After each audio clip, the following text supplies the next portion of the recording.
I have business cards now. Hi, storytellers of tomorrow! Listen, this week's gonna be a little short and simple because one, it's my birthday, and two, I started a new job, so that's awesome, and I just won't have a lot of time to dedicate to the video.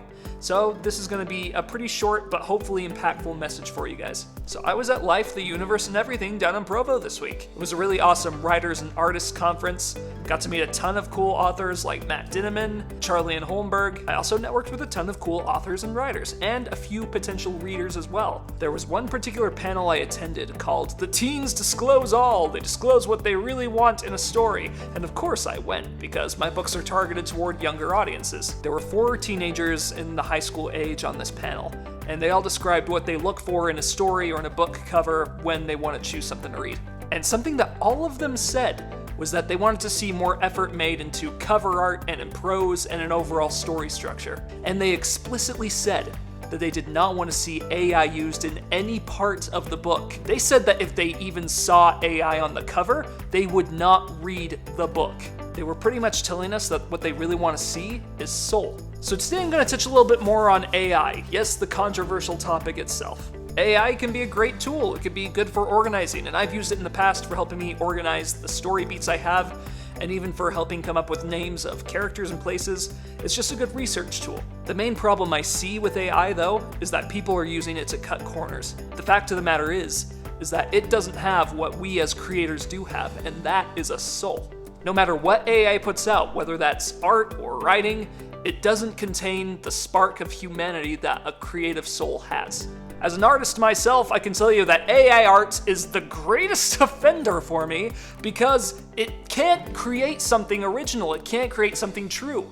All it does is steal artwork from other artists and then mash it together in some unholy Frankenstein-like combination and try to pass that off as original. Now, I'm not saying that AI is some monster that's gonna burn our villages and steal our souls, but what it does steal is opportunities for us to express our souls. There are good uses for AI, but you should never use AI to create art or write a story. Creation is a very sacred act. It's our connection to the divine. And when we don't exercise our creative gifts, we're essentially losing a vital piece of our humanity.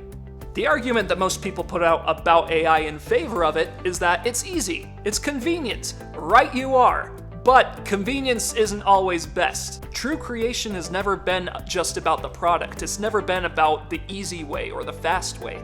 We don't create to churn out products or materials. We create to express our souls. In the end, art isn't about what we create only. It's about who we're becoming when we choose to create. You, in the end, are the greatest piece of art you will make. And you lose the opportunity to become more and more refined if you leave it up to a soulless thing to create for you. So this is what I'm going to challenge you to do, okay? I want you to go be creators this week. Especially you, storytellers of tomorrow.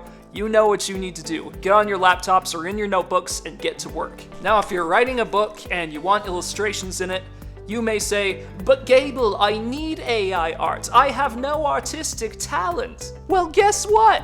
There are tons of artists around the world who are dying to use their gifts to help your idea come to life. I am one of them. So get out there on the internet or on social media and find artists and illustrators, because I'm 100% certain you will find someone who wants to make your dream a visual reality. And shoot me a DM, because I can definitely do that too. If you're worried and concerned about money, let me tell you this. It's worth the investment. You will always be able to make more money, but you will not always be able to find media that comes from pure expression of soul. It's so worth it to have something created with passion and care on your front cover. That represents who you are, it represents what you stand for, and it's what young readers are looking for. That is what will sell your books. Authenticity, loyalty, trust, soul. Don't compromise your integrity for the sake of convenience. Write your story with humanity and create art with your humanity.